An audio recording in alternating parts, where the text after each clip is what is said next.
हरिओम, ओम आनंद में, ओम शांति में, ओम ज्ञान में। आप सभी दर्शकों का हमारे चैनल पर स्वागत है। आज हम लोग व्यवहार जगत के अंतर्गत अति महत्वपूर्ण टॉपिक भ्रष्टाचार का अंत कैसे किया जाए, इसके विषय में हम अपनी जानकारी आपके बीच में रखूँगा। भ्रष्टाचार होता क्या है? जब भी कोई सामाजिक व्यवस्था का जो नियम हो या अपने जीवन का कोई नियम हो या अपने जीवन का जो कर्तव्य हो, उस कर्तव्य के अंतर्गत जो नियम हो, जब व्यक्ति उसे जानबूझकर तोड़ता है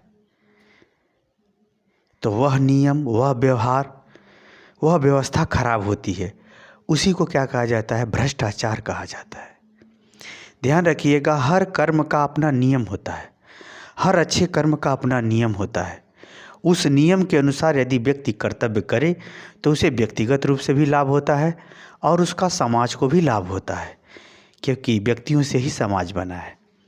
तो जब व्यक्ति उस नियम को तोड़ता है, चाहे वो देश का संविधान हो, चाहे वो किसी शिक्षा के संदर्भ में किसी पढ़ाई का नियम हो या किसी व्यवस्था के संदर्भ में कोई नियम हो, उस नियम को कोई व्यक्ति जानबूझ करके जब तोड़ता है तो वह भ्रष्टाचार कहलाता है। यदि अनजाने में तोड़ता है तो वह अज्ञानता कहलाता है। तो भ्रष्टाचार का ये अंत कैसे होगा? अगर भारत में देखा जाए तो प्रकृति ने अनेक प्रकार के सब साधन दिए हैं, प्राकृतिक संसाधन भरपूर है, अनेक प्रकार के विद्वान, अनेक क्षेत्र के विद्वान, पूरे विश्व में भारत से विद्वान जाते हैं।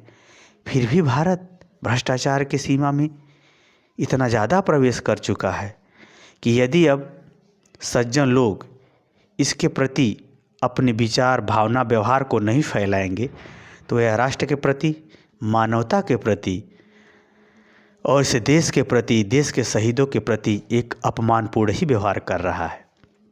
तो आइए, इसको भ्रष्टाचार को अंत का अनेक विचार आते हैं सबके अंदर, सब सही है, परंतु हम मात्र इस वीडियो में सिर्फ 2 ही विचार आपके सामने रखूँगा, जो मुझे उम्मीद है कि काफ़ी आपको पसंद आएगा कि इस भ्रष्टाचार का व्यक्ति से लेकर के पूरे देश समाज तक किस प्रकार से आप दूर कर सकते हैं, उसी को मैं बताने का प्रयास करूंगा, जिसमें सिर्फ 2 ही बिंदु मैं इस वीडियो में बताऊंगा।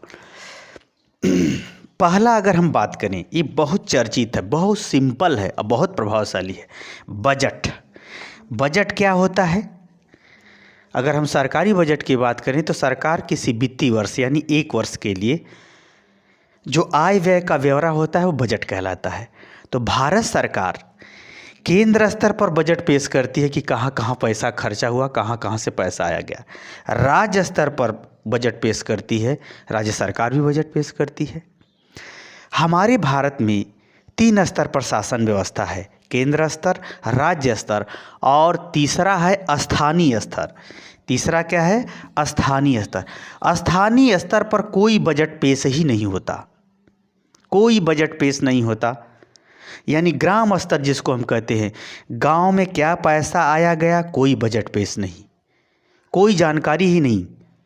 उसी तरह से जिला स्तर पर, ब्लॉक स्तर पर कोई बजट पेश नहीं होता कि कितना पैसा आया, कहाँ गया, कितना सैलरी में गया, कितना जो है अन्य व्यवस्था में गया, कहाँ कहाँ गया पैसा, कुछ पता नहीं। और स्थानीय स्तर पर जो संसदीय क्षेत्र और विधानसभा क्षेत्र है, विधायक और संसद भी अपना बजट नहीं पेश करते कि हमें जो पैसा मिला है वह कहाँ कहाँ खर्चा होना चाहिए, कहाँ कहाँ खर्चा मैंने किया, ये सब कुछ भी बजट नहीं पेश होता। राज्य सरकार, केंद्र सरकार, जो तीसरा शासन का स्तर है स्थानीय सरकार, अगर इस पर बजट पेश होने लगे तो जनता जान जाएगी कि कहाँ पैसा आया है, कौन खाया है, कौन है। ये बजट पेश होने के साथ साथ ग्राम स्तर पर जनमानस से हस्ताक्षर हो, जिला स्तर, ब्लॉक स्तर पर ग्राम प्रधानों का हस्ताक्षर हो, तब वो बजट पास हो। अगर ऐसी व्यवस्था कर दिया जाए तो निश्चित रूप से ये जो नेता और अधिकारी मिल कर के लूट खसोट मचा के राजा बने हुए हैं, नौकर के जगह राजा बन चुके हैं, सेवक के जगह शासन, अनावश्यक शासन व्यवस्था लादने पर तुले हुए हैं, ये सब भ्रष्टाचार कम हो जाएगा। जनता जानती ही नहीं कि हमको कितना पैसा हमारे नाम से हमारे लिए दिया गया है। ग्राम प्रधान को, एक डीएम को, एक ब्लॉक स्तर पर क्या पैसा दिया, जिला पंचायत में क्या पैसा है, कुछ भी नहीं जानती। यही कारण है कि इसी जगह से भ्रष्टाचार शुरू हो जाता है। अगर हम बात करें ये, इसी तरह से अगर आप घर को संभालना चाहते हैं तो आप भी अपने आय व्यय का ब्यौरा रखिए। कोई भी कितना हो धनवान हो, अगर वो पैसा दे करके अपने लड़के लड़कियों को, पत्नी को या स्वयं को कोई हिसाब नहीं रखता तो भ्रष्टाचार घर में भी प्रवेश कर जाएगा। इसीलिए पैसा घर में खर्च करते हो या स्वयं खर्च करते हो, आय व्यय का ब्यौरा रखिए अगर आप भ्रष्टाचार से बचना चाहते हैं। क्योंकि भ्रष्टाचार का पहला दृष्टिकोण धन होता है। ये धन ऐसी चीज़ होती है कि जो स्वभाव से ही पुत्र, धन और मान मतलब इज्जत सब लोग पसंद करते हैं, अच्छा बुरा दोनों पसंद करता है। लेकिन जो इससे लगाव ज़्यादा पालता है वह हर काम कर सकता है, हर काम बुरा कर सकता है। ये तो मैंने ये कहा कि बजट प्रत्येक स्तर पर पेश होना चाहिए और जनमानस से उसकी स्वीकृति होना चाहिए। स्थानीय सरकार के अंतर्गत प्रधानी और शहरों में नगर महापालिका, उसमें सबको बजट पेश हो। विधायक को भी जो मिलता है वो भी बजट पेश करे कि हम क्या खर्चा किए, क्या। ये लोग नहीं पेश करते और इस पर कोई नेता जल्दी उंगली भी नहीं उठाता, क्योंकि इसी जगह से सब कमाते हैं। अब हमारा ये तरह से वीडियो बनाने का हमारा मतलब ये है कि इस बात को आप फैलाइए, इस बात को रखिए, क्योंकि आप जान लीजिए आगे बढ़ना आपको है। आगे अगर देश को बढ़ाना है तो सबको आज नहीं तो कल सामना करना पड़ेगा। दूसरा हम दृष्टिकोण देखते हैं शिक्षा। शिक्षा जो भारत की है वो बड़ी विचित्र है, बहुत विचित्र है। भारत की साक्षरता बड़ी है, शिक्षा नहीं। शिक्षा व्यक्ति को पवित्र करती है, व्यवहार को पवित्र करती है, उसकी सोच को पवित्र करती है, उसके हृदय की व्यापकता को बढ़ाती है, वो शिक्षा है। शिक्षा सिर्फ धन कमाना नहीं है, क्योंकि अगर आप शिक्षा से सिर्फ योग्यता पाए हैं, योग्यता से सिर्फ आप धन कमाए हैं, तो आप धन के लिए कुछ भी अपराध कर सकते हैं। यही कारण है कि भारत में सबसे ज़्यादा भ्रष्टाचार कोर्ट में है, दूसरे स्तर पर नौकरशाह अधिकारियों में है, तीसरे स्तर पर नेता है। ये कहानी है भ्रष्टाचार की। चौथे स्तर पर पुलिस है। हमारे कहने का मतलब ये है, शिक्षा में शिक्षकों ने इस बात का विश्वास ही नहीं दिला पाए कि गलत काम का गलत परिणाम होता है।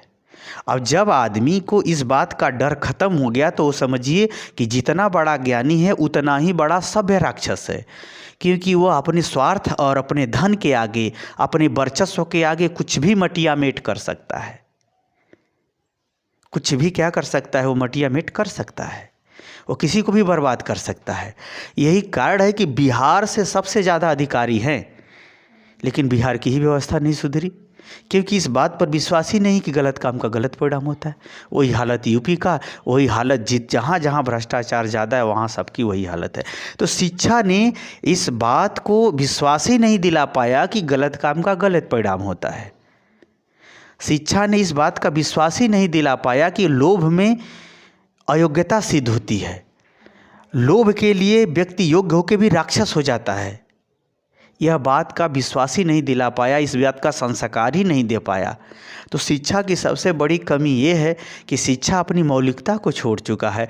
शिक्षा धन के आधार पर चलने लगा है, शिक्षा को धन के रूप में लोग देखते हैं। ये सबसे बड़ा फॉल्ट आया है शिक्षा जगत में। और जिस व्यक्ति को इस बात पर विश्वास ही न हो कि गलत काम का गलत परिणाम होता है, जिस शिक्षा में अच्छे बुरे कर्मों का बोध ही नहीं करा पाया हो, जिस शिक्षा में अच्छाई के प्रति श्रद्धा और अच्छे कर्मों के प्रति त्याग करने की प्रवृत्ति ही न उत्पन्न हो पाई हो, तो वह शिक्षा नहीं, साक्षरता है। भारत में साक्षरता बढ़ी है, भारत में सिर्फ साक्षरता बढ़ी है, शिक्षा नहीं। भारत में अगर शिक्षा बड़ी होती तो भारत सब कुछ तरह से संपन्न होकर के इस भ्रष्टाचार के जानलेवा रोग के अंदर जकड़न उत्पन्न नहीं हुई होती। तो हम अनेक कारण हैं, मैंने 2 महत्वपूर्ण कारण जो समझा मैंने आपको बताया कि एक शिक्षा है, दूसरा बजट। प्रत्येक स्तर पर बजट पेश कर दिया जाए तो शिक्षा के अंतर्गत बहुत व्यापक सुधार की ज़रूरत है, क्योंकि शिक्षा अगर सिर्फ धन देगी तो धन तो अनेक व्यवसाय से आते हैं, अच्छे बुरे सभी कर्मों से आते हैं। जब तक शिक्षा इस बात पर न जोड़ दे कि नहीं, पवित्र कर्म, पवित्र विचार, पवित्र व्यवहार और पवित्र कमाई होना जरूरी है, तभी आप शिक्षा से योग्यता प्राप्त करके उत्तरोत्तर आगे बढ़ सकते हैं। यही कारण है कि सरकारी विभाग एकदम से वो हालात पे उत्पन्न हो गया कि पैसा दो तो बात करेंगे लोग, और नहीं तो 36 बहाने सुना देंगे। ये सब परिस्थितियों मैंने देखा तो अनेक कारण तो हैं भ्रष्टाचार के अंत का, परंतु मैंने दो ही महत्वपूर्ण कारण रखा कि प्रत्येक स्तर पर बजट, और जिसके घर शिक्षा ऐसी है कि गलत काम का गलत परिणाम होता है, अच्छे बुरे कर्मों को वह पहचानता है, तो समझिए वो शिक्षित है, अन्यथा वह साक्षर है। और वह लोभी होगा, अगर लंपट होगा तो बहुत खतरनाक होगा। तो इन दो रास्तों से अगर सही शिक्षा का दिशा मोड़ दिया जाए और प्रत्येक स्तर पर बजट को लागू कर दिया जाए, या जनता प्रयास करे कि सब बजट, क्योंकि आप अपने पहले ग्राम प्रधान, गांव में ही, समाज में ही आप कहेंगे। जब इस विचार से जनमत बनेगा तब कहीं जा कर के संसद भवन में सुधार होगा, क्योंकि नेता इतने अच्छे नहीं हैं जितना आप उनका नाम लेकर के एक दूसरे से लड़ते झगड़ते हैं। नेता अच्छे होते तो आज ये भ्रष्टाचार नहीं होता। मुझे उम्मीद है कि आप मेरे इन दो आधारों के पर भ्रष्टाचार का अंत किस तरह से जनमत तैयार करते हुए विचारों को पहले आप फैलाइए। जैसे जैसे विचार फैलेंगे वैसे वैसे सुधार होंगे। ऐसा मत सोचिए कि हम बैठ जाएंगे तो सामने हो जाएगा, नहीं। लोकतंत्र में सारा दायित्व नेताओं का नहीं, हमारा आपका भी है। तो मुझे उम्मीद है कि मेरे विचारों को आप आगे बढ़ाएंगे। अच्छा लगा हो तो लाइक शेयर सब्सक्राइब कर लीजिएगा या कमेंट करके बताइएगा। हरिओम।